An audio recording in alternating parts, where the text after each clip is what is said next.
여호와 오시는 길, 주님 길을 준비하라. 오늘 강림절 설교의 제목입니다. 세계에서 가장 돈을 많이 벌었던 세계적인 재벌들은 어떠한 삶의 태도를 가지고 살아갈까? 세계 최고의 부자라고 있는 마이클 스포츠사의 빌 게이츠나 또한 글에 거의 쌍벽을 이루는 워렌 버핏, 또 일본의 제일교포인 손정희, 미국의 존 템플턴이나 카네기, 또한 세계 최고의 부자였던 존 락펠러, 이런 사람들은 어떻게 살았길래 그렇게 많은 돈을 모았느냐는 얘기입니다. 학자들은 그들의 특징을 세 가지로 분석합니다. 첫째, 그들은 일을 즐기는 사람이다. 얼마나 일을 좋아하고 즐겼냐면 옆에서 볼 때는 일 중독 환자다. 가정도 취미도 다른 것도 다 없고 일만 바라보는 일 중독인 사람이다. 잔 록펠러는 아침 6시에 출근하여 밤 10시까지 즐기며 일을 했다고 그럽니다. 여러분 혹시 동대문 시장이나 남대문 시장 가게 되면 거기 장사하는 사람들 봅니다. 물건 하나 쳐들고 골라.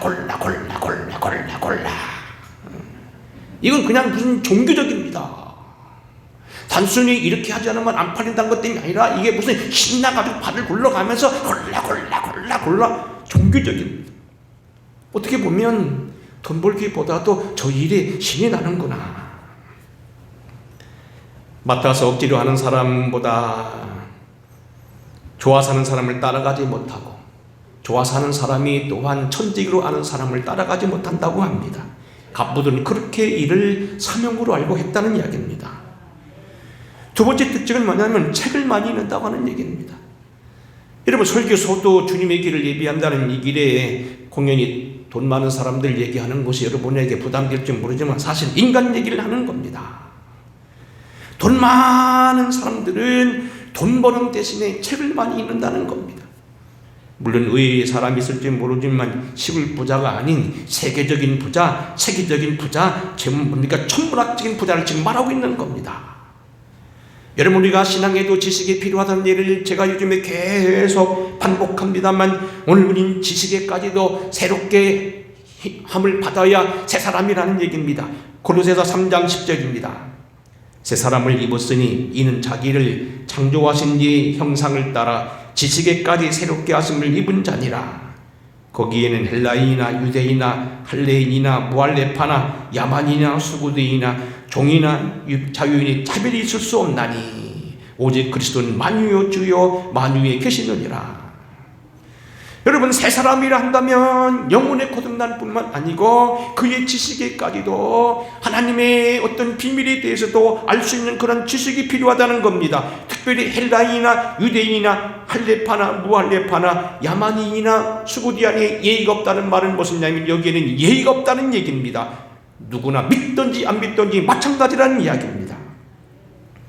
우리가 지난주에 사도 바울을 말하면서 그가 빌립보 1장에 보게 되면 첫 번째 사람들 한 기도 제목 가운데 그들에게 분별력을 가지라고 하는 것이 바로 그런 이유라는 얘기입니다. 저들은 지식에까지도 새로움을 받게 되었다.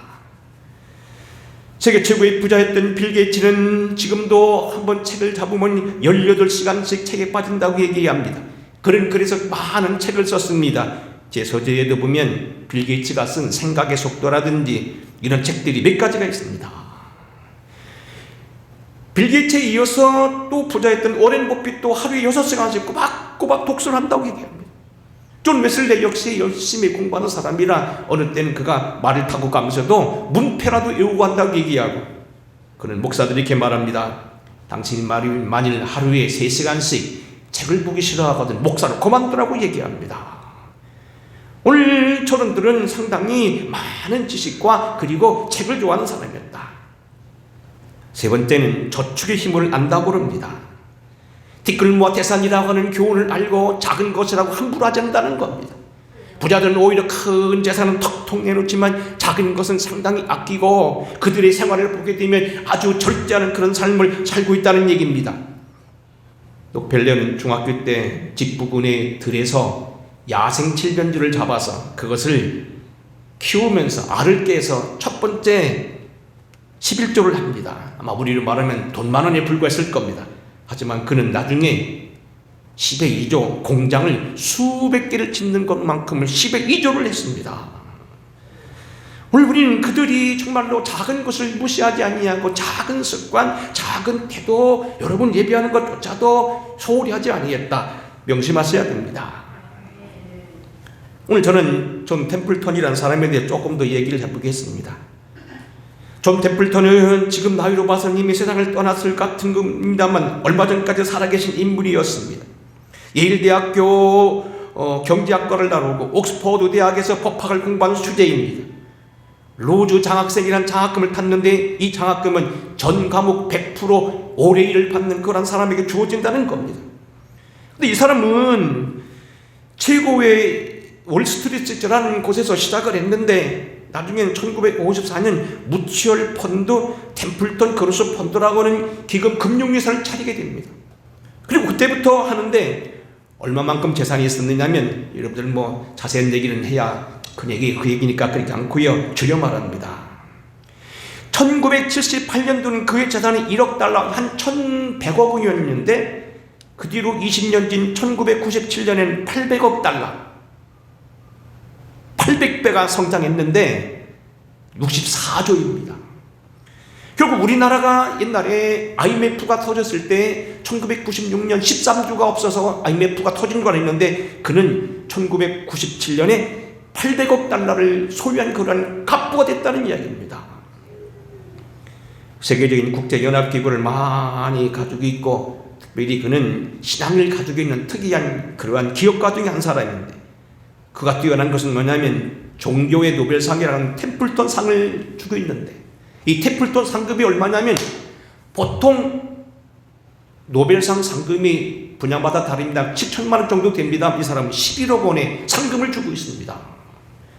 이 템플턴 상은 첫 번째 수녀가 테레사 수녀이고 두 번째가 빌리그램 목사이고 그 후에 알렉산더 솔제니친과 이런 사람들이고 1992년은 한국의 한경직 목사님이 이 상을 받았다. 아주 특이한 상입니다.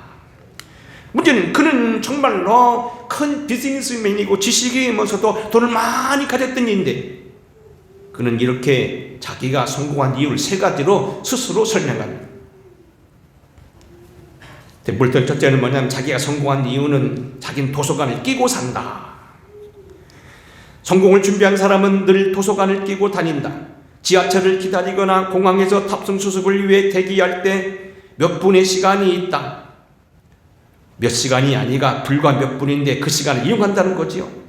이럴 때 회사 일에 도움이 되는 자료를 찾아보거나 요즘의 흐름을 분석해 보거나 아니면 그저 마음의 양식이 되고 식견을 넓히는 책을 읽어볼 수 있다. 약속 시간보다 일찍 도착했을 경우에 대비하여 기다리는 동안 읽을 수 있는 신문을 가지고 다닐 수 있다.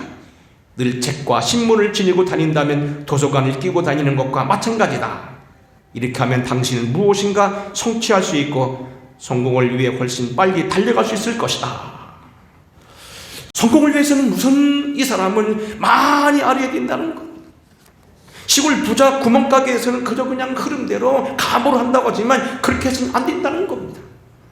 그래서 우리가 세계에서 성공했던 아브라함 링컨이라는 사람도 톰 아저씨라고 하는 그러한 책을 읽은 다음에 노예 해방의 마음을 가졌고 그리고 1976년에는 미국 독립을 위해서는 페인이라 쓴 상식이라는 책이 미국 사람들을 감동시킴으로 독립운동에 투자했다는 걸 여러분들이 기억해야 됩니다. 지식의 준비가 필요했다는 겁니다. 두 번째는 도덕성입니다. 우리는 부자가 되려면 속임수를 써야 되고 때를 쓰고 억지를 해야 되고 품삯을 제대로 줘야 되지 않는 것이 부자가 되는 길이라고 얘기합니다만 그렇지 않다는 겁니다. 그가 이렇게 말합니다. 도덕성과 정신적인 삶의 원칙들은 우리가 인생을 살아가면서 행하는 모든 것의 기본이 되어야 한다. 우리가 말하는 모든 것, 생각하는 모든 것에 그래야 한다. 우리의 행동도 마찬가지로 이 원칙들이 기초가 해야 한다. 투자의 문제 역시 예의일 수 없다 그랬습니다. 돈을 벌려면 인정사정 없이 사정 없이 상대방을 치고 버리는 것이 아니라는 겁니다. 상대방도 같이 벌게 하는 것, 도덕성이 경제윤리도 그런 중요하다고 하는 얘기입니다. 큰 부자가 되기 위해서는 윤리성도 중요하다는 겁니다. 세 번째는 신앙입니다. 특별히 그는 그 중에서도 기도를 강조합니다. 그는 이렇게 성공한 사람들이 비결을 묻는 사람들이 이렇게 말했다고 얘기합니다. 가장 중요한 것은 기도였습니다. 내가 오늘 여기 투자를 해서 수천 배의 이익을 남기고 큰 부자가 된 것은 하나님께 감사드림으로써 우리는 더욱 강한 힘을 얻을 수 있고, 이 힘으로 우리는 통찰력을 가지게 되어 깊은 결과, 일의 결과의 한 차원 높아집니다. 그런 얘기였습니다. 그럼 투자할 때 어떤 것은 경제적인 흐름과 그 당시 어떤 것을 분석도 했지만 그 일을 가리켜 놓고 기도한다는 겁니다. 그리고 그는 잠을 들거냈고 이렇게 기도하고 그랬다는 겁니다. 하나님, 저는 최선을 다했습니다. 이제 내가 내린 결정을 저를 도와주시옵소서. 기도를 통해 스스로의 신에 맡기고 정직하게 최선을 다해 일하는 것이 하나님의 모습인데, 특별히 그가 기도함으로써 그의 정신은 맑아졌고 깊이 통찰력을 얻게 되었고, 그 힘이 있었기 때문에 다른 사람들과 같이 더 담대하게 미래를 바라볼 수 있었다는 겁니다.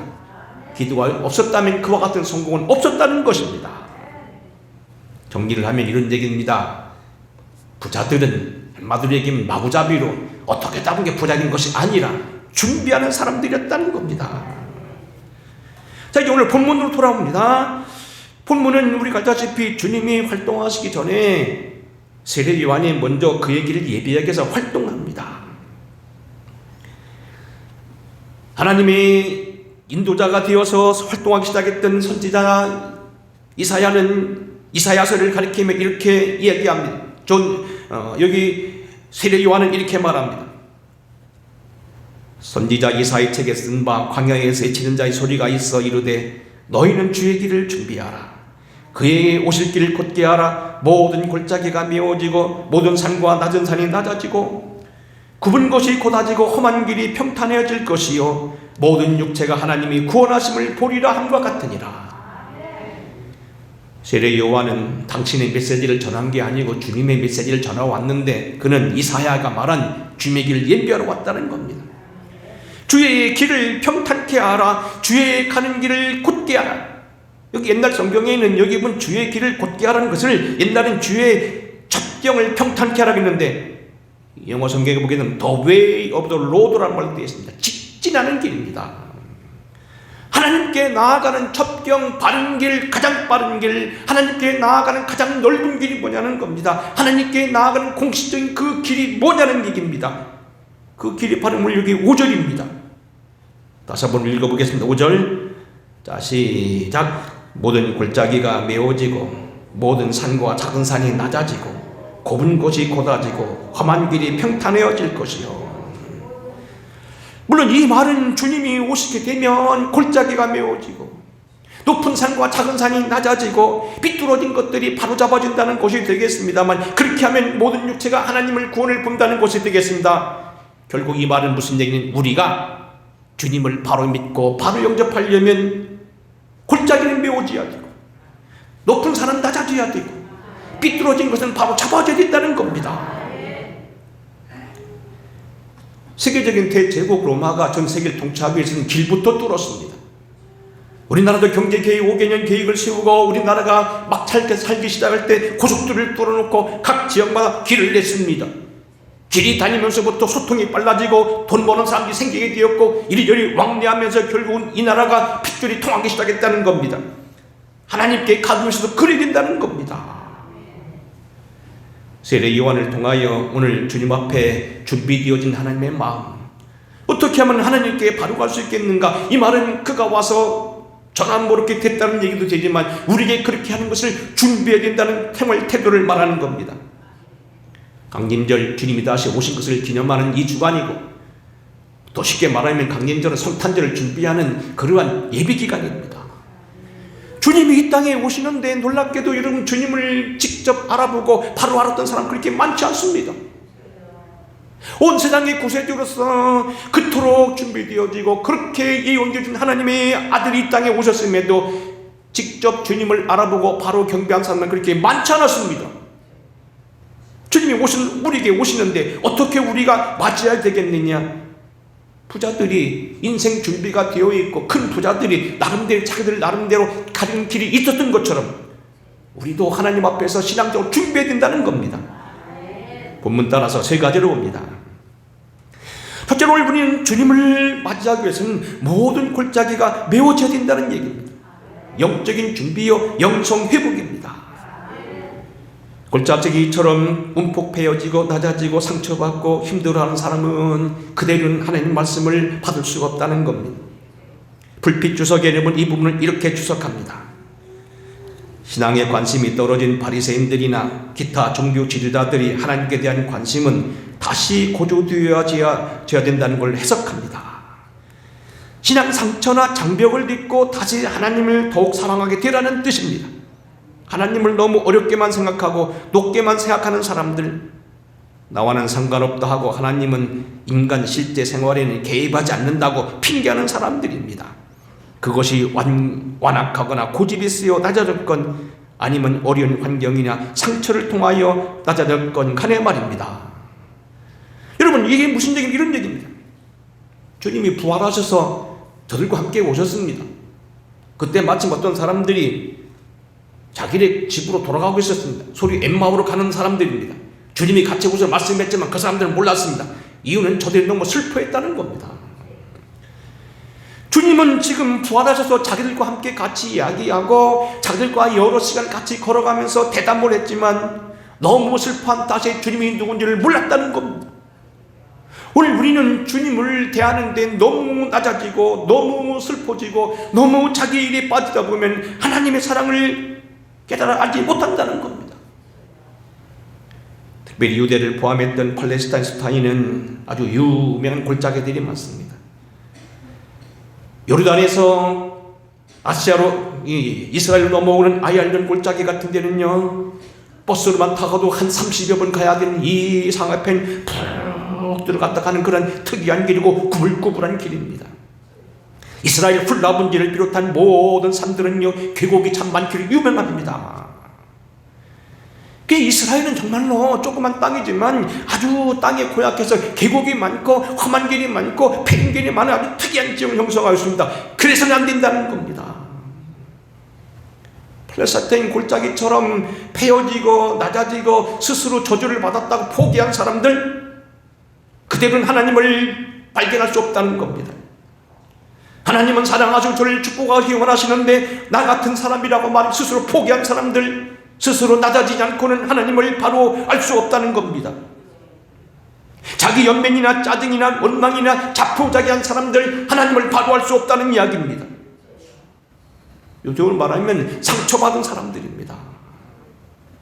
이런 사람들은 단순한 교육 차원이 아닌 어떤 성령의 치유하심을 받아야 될 그러한 심리적인 치료가 필요한 사람들이라는 얘기입니다. 정신병원에 가서 치료받는 사람이 바로 저들께 특별한 성령의 치유가 필요한 사람들이라는 겁니다.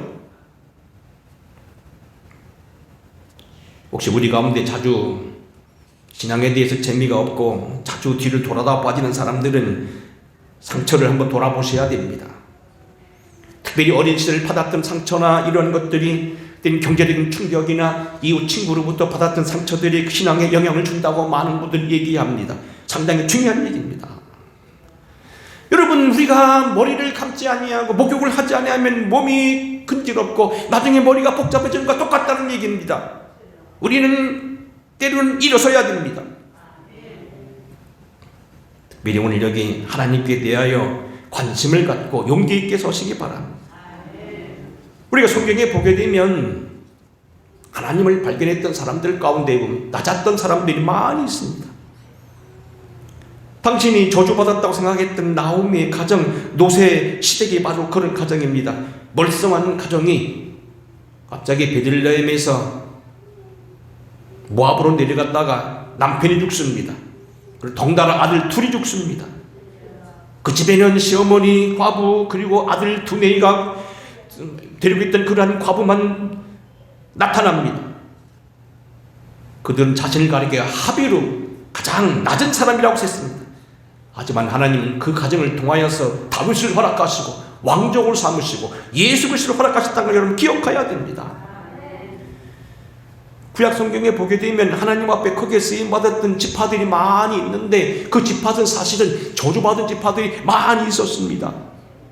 소위 유다 지파나 요셉 지파 외에는 대개는 다 저주받은 그러한 변두리 지파들이었습니다. 그런데 그들 지파들 중에서 훌륭한 인자들이 많이 나타났습니다.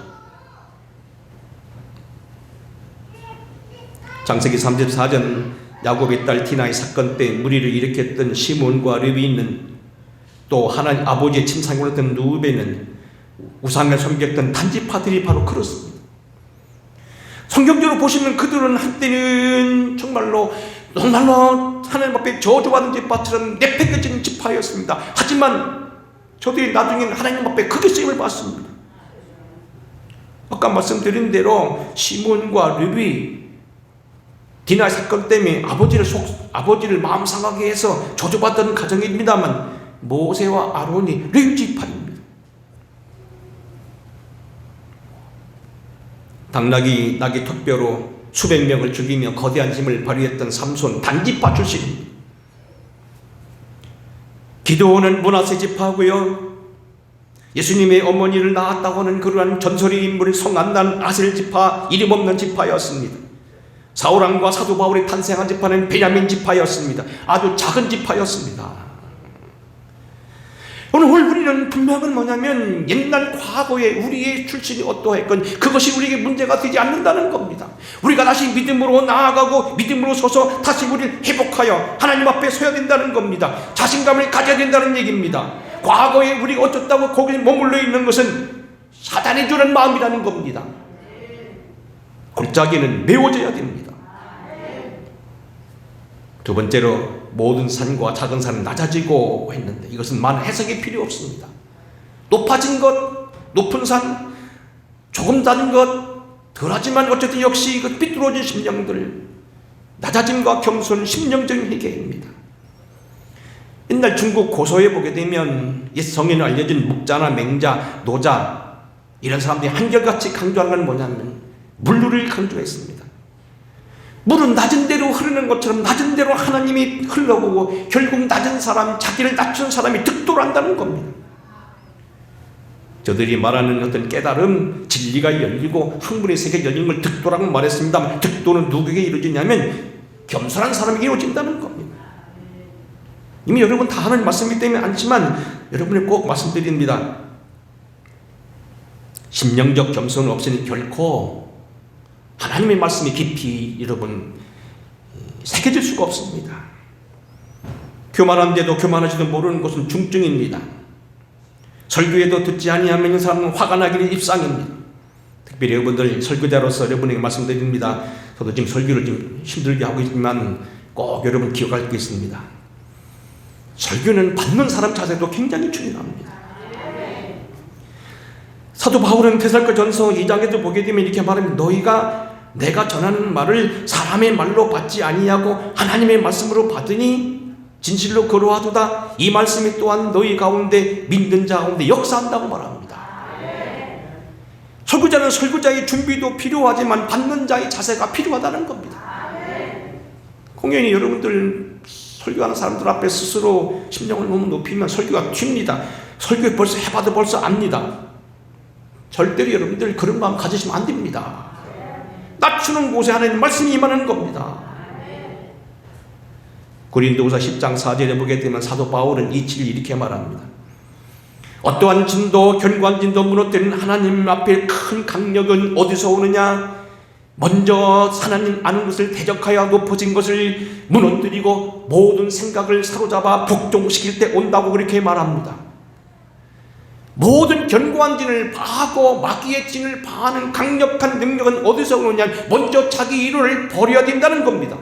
나아만 장군이 자기에 걸렸던 그 병을 치료하기 위해서는 순종하며 상대가 되지 않은 작은 나라의 백성이었던 엘리사의 말을 듣고 순종해야 됐던 것과 마찬가지라는 얘기입니다. 제국의 부자였던 록펠러, 겸손한 사람입니다. 일생 동안 한 목사님만 모시고 있었습니다. 세계의 통일의 발판을 닦았다는 기독교 공인의 콘스탄티누스 황제이면서도 그런 겸손하였습니다. 최고의 철학자 여신학자든 어거스틴 역시 마찬가지요. 그분은 첫째도 겸손, 둘째도 겸손, 셋째도 겸손이라고 말하면서 겸손의 모범을 보였던 사람입니다. 우리는 전통적인 신앙의 가정에 태어난 위대한 인물들이 한결같이 하나님의 말씀 앞에 순종했다는 사실 여러분들이 기억해야 됩니다. 가장 큰 겸손은 기도입니다. 오늘 내가 모든 걸 다 할 수 있다고 생각하지 아니하고 스스로 낮추고 하나님의 지혜를 의지하는 것, 내가 가지고 있는 능력과 나의 실력을 의지하지 아니하고 하나님께 모든 걸 내어 맡기는 것, 참된 겸손입니다. 존 템플턴이 그 많은 투자를 하면서 담대히 임했던 것은 그가 오래 기도하며 하나님의 감동을 의지하며 하나님의 사인을 받고 투자했다는 것이 바로 그걸 말합니다. 물은 낮은 데로 흐른다는 걸 기억하시고, 겸손은 기독교의 최고의 덕목이라는 걸 기억하시고, 하나님을 맞이하여 질게의 말씀 앞에 이런 마음을 높이지 마시고 낮추시기 바랍니다. 모든 산과 낮은 산은 낮아져야 됩니다. 끝으로 말씀드린다면 오늘 하반절 이렇게 말합니다. 굽은 것은 곧아지고 험한 길이 평탄해질 것이라는 얘기입니다. 굽은 것이란 말은 부정직함, 왜곡, 삐뚤어짐을 말하지요. 험한 길이란 건 사나움, 폭력, 와일드함, 거친 것을 말합니다. 여러분, 이것도 역시 설교 오래 할 필요가 없습니다. 거친 마음, 사나운 마음, 하나님의 말씀 들어갈 틈이 없습니다. 굽어진 마음, 공연히 삐딱하게 생각하는 거 절대 하나님의 말씀 임할 수 없습니다. 다른 사람의 인격을 존중하고 말하는 사람의 인격을 존중하며 저가 말하는 뜻을 이해하려고 노력해야 됩니다. 여러분이 하나님의 말씀이나 모든 생활태도 마찬가지입니다. 아들이 부모에 대해서, 부모가 자식에 대해서 서로 이해하고 들어주는 마음이 있어야 됩니다. 비뚤어지면 결국 하나님의 말씀은 결국 다른 데로 지적되고 맙니다. 오늘 본문 말씀 누가복음 3장 이하의 복음 이렇게 말합니다. 바리새인들과 사두개인들이 세례 베푸는 데 왔을 때에 세례 요한이 이렇게 심하게 말합니다. 독자의 자식들아, 누가 너희를 가르쳐 임박한 환난을 피하라 하더냐? 그러므로 회개에 합당한 열매를 맺고 속으로 아브라함의 자손이라고 스스로 생각하지 말라. 이미 도끼가 나무 뿌리에 놓였으니 좋은 열매를 맺지 아니한 나무마다 찍혀 불에 던지리라 말합니다. 유명한 성서학자들 낸스키는 이 본문을 이렇게 해석합니다.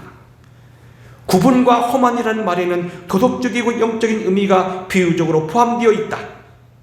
즉 구분 히브리 표현으로는 속이는 아자크란 뜻을 말하고, 이것을 곱게 하라는 표현의 히브리는 정의, 공정, 미수를 나타낸다고 한다.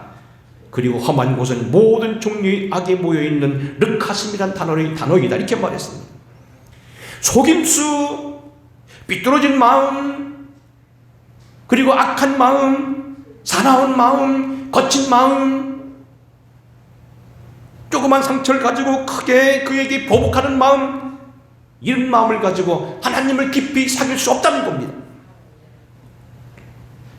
도덕성 이미 말씀드린 대로 템플턴이 이렇게 말합니다. 이 사람은 뭐 갑부입니다. 지금 말한 대로 한때는 1987년엔 800억 달러를 가지고 있었다고 했는데 64조입니다. 대단한 부자입니다.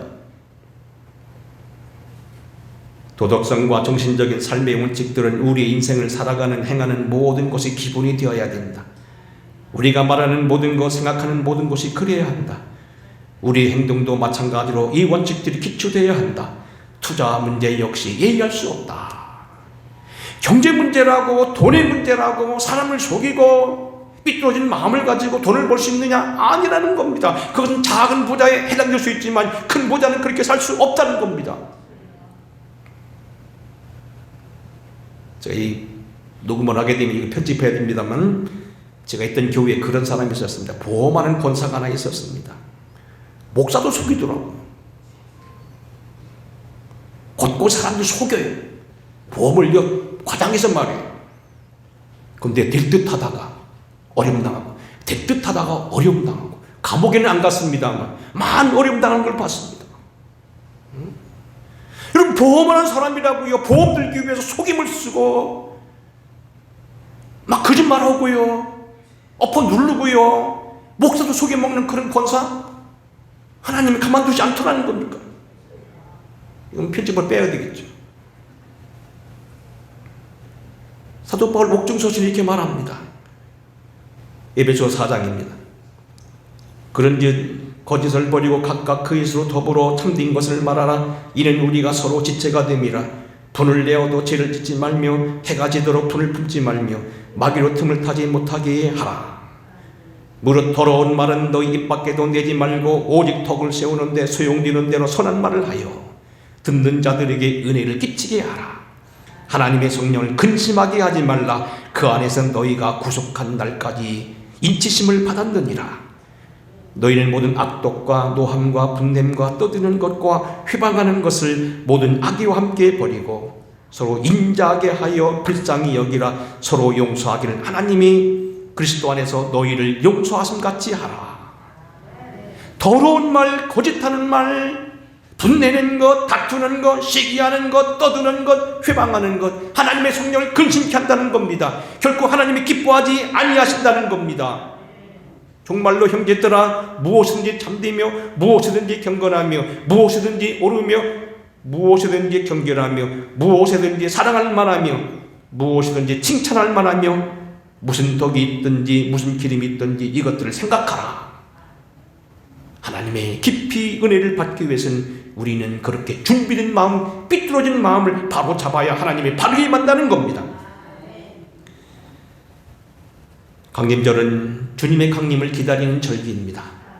주님이 죄에 빠져있는 인간들을 그대로 두고 볼 수가 없어서 그 하나님이 우리를 죄악 속에 버려두지 아니하고 당신의 아들을 보낸다고 하는 그러한 기쁜 뜻을 가지고 있는 절기고, 엄밀히 말하면 성탄절을 준비하는 그러한 절기입니다. 4주간에 걸쳐서 준비한 이 기간 동안에 우린 다시 한번 우리의 신앙대사를 한번 돌아봐야 된다는 겁니다. 안타까운 것은 주님이 다시 이 땅에 오신 날 알아본 사람 끝이 많지 않았다는 사실입니다. 주님 다시 오시는 날 우리는 어떻게 되겠냐는 겁니다. 아산에서 목회하는 한 목사님이 하나님 앞에 기도했답니다. 교회를 잘 짓고 200여 명밖에 안 믿은 교회가 800명, 600명으로 불어났습니다. 그가 하나님 앞에 기도합니다. 갑자기 주님 그러시더랍니다. 이 교회에 모인 사람들, 너는 몇이나 하늘나라에 올 수 있다고 생각하느냐? 이 목사가 심각해졌습니다. 이 목사가 심각해졌습니다. 교회를 지어놓고 아파트 사이에 잘 지어놓으니까 200여 명 모이던 교회가 부쩍부쩍 성장합니다. 400명, 600명, 800명 신이 났습니다. 주님이 그에게 감동 주셨습니다. 내가 생각하기에 네 교회에 몰려든 이 많은 사람들 중에 몇이나 하늘나라에 올 수 있다고 생각하느냐? 얼마나 사람들이 뭘 보고 예수 믿냐는 겁니다. 어려운 교회, 십자가 지는 교회, 고통스러운 교회를 붙잡지 아니냐고 편하게 대접받고 얼굴만 보이고 이름만 보이는 그 교회에 가서 잠깐 있다가 갖는 구원만을 만족하는 세상이 아니라는 그런 얘기입니다. 우리는 이 강림절 절기 주간에 다시 한번 생각해 봐야 됩니다. 모든 골짜기는 메워져야지고 모든 산과 작은 산은 낮아지고 굽은 것은 곧아지고 험한 길은 평탄해야지야 됩니다. 거기에 하나님이 크게 임할 수 있습니다. 겸손히 너희는 주의 길을 예비하라. 그의 오실 길을 곧게 하라는 말씀대로 오늘 기억하셔서 주님께 가는 우리의 길을 다시 한번 바로잡아서 우리의 신앙이 하나님 앞에 어떻게 서야 바로 서는 신앙인가 겸손하게 돌아보신 복된 주간 되기를 주의 이름으로 축원합니다. 기도하겠습니다. 고마우신 아버지, 세례 요한을 통하여 전해진 하나님 말씀, 이사야가 우리에게 전해준 말씀, 주의 오는 길을 예비하게 하여 주시옵시되 낮아진 심령, 지나치게 낭망에 빠지고 낙심에 빠지고 오늘 나는 하나님의 은혜 가운데서 멀리 있다고 생각하는 사람들 다시 도두어지게 하여 주시옵시고 크고 작은 높은 산들을 낮아지게 하여 주시옵시되 험하고 사나워지고 오늘 삐뚤어진 우리 마음들은 하나님을 향해 다시 한번 올바로 펴지게 하옵소서. 예수님 거룩하옵신 이름으로 간절히 축복하고 기도하옵나이다. 아멘. 찬양 드리겠습니다.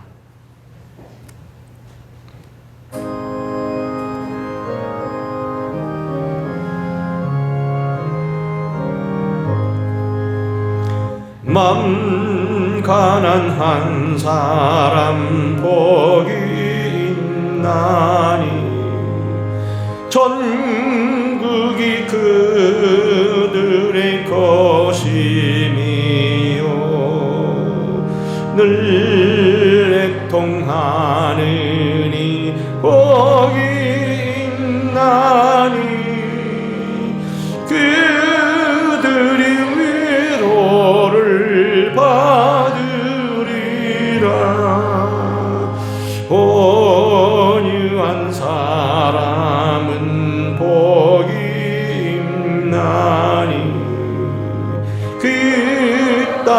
기업이 될 것이요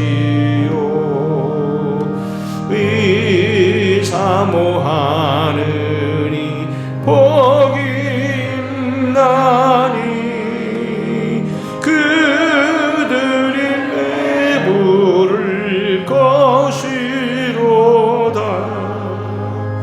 긍휼히 여기면 복이 있나니 긍휼히 여김을 받으리라. 맘 정결한 사람 복이 있나니